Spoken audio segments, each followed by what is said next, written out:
An officer with the Jacksonville Sheriff's Office accused of punching a man in the face while he was in handcuffs yesterday. Today, Officer Shane Sadik was arrested for battery. He was suspended, and JSO says it will seek termination. Biljana Garland is live outside the Jacksonville Sheriff's Office. And Biljana, the sheriff released body cam video of this incident within just the past couple of hours.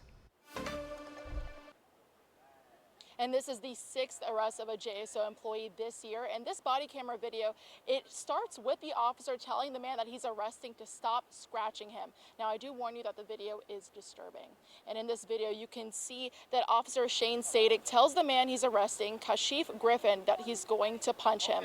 Authorities say Griffin was extremely drunk. He was being arrested for having an open alcohol container while sitting in the passenger seat and resisting an officer without violence. Then you see the first punch, then a second punch. Then the assisting officer taking over the arrest.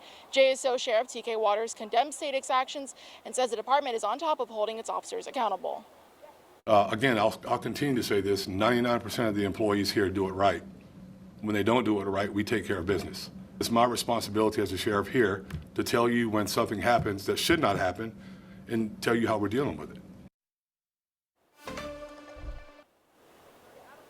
Sadik is currently still in jail, while the person he was arresting, Griffin, is now out of jail. Live in Jacksonville, I'm Biljana Garland, First Coast News, on your side. Thank you, Biljana. Let's talk now with our crime and safety expert, Ken Jefferson, to try to break down this arrest. Arrest number 6, as Biljana said, of a JSO officer this year. Thanks for joining us here tonight. Now, on this video, we can hear the officer yelling at the suspect multiple times to try to get him to stop scratching him, or he says he'll hit him. So let's take a closer look at that video. Loosen your fingers. I never did. Oh, wait, sir. I'm gonna punch you. Stop scratching me I said with your long nails. I said I would put that right there. You just scratched the out of me. I did not. I said I would put it right there. I don't have no crime. Yeah, now I'm bleeding because of you. So let's talk about police procedure. Ken was actually part of the team that helped create standard operating procedures for JSO. And in your opinion, did the officer follow those procedures? He definitely did not once he struck this individual in the face because he was frustrated and angry. But the individual is clearly intoxicated. He's not cooperating. He's not going to cooperate because he can't reason within himself with the officers at this particular time.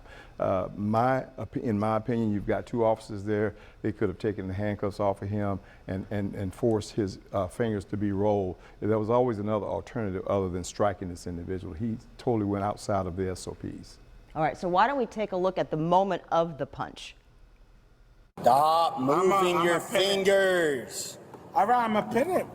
Stop moving your fingers. So we saw the punch there clearly, no really debating that, but what could be next for this officer? We already know that he's charged. Yeah, so what you saw in real time was the officer commit a crime in front of another officer, and that's why the other officer, who did not want to be complicit in this situation, went to his superiors and followed the protocol and reported this individual. But this officer, he was arrested. He was charged with misdemeanor battery.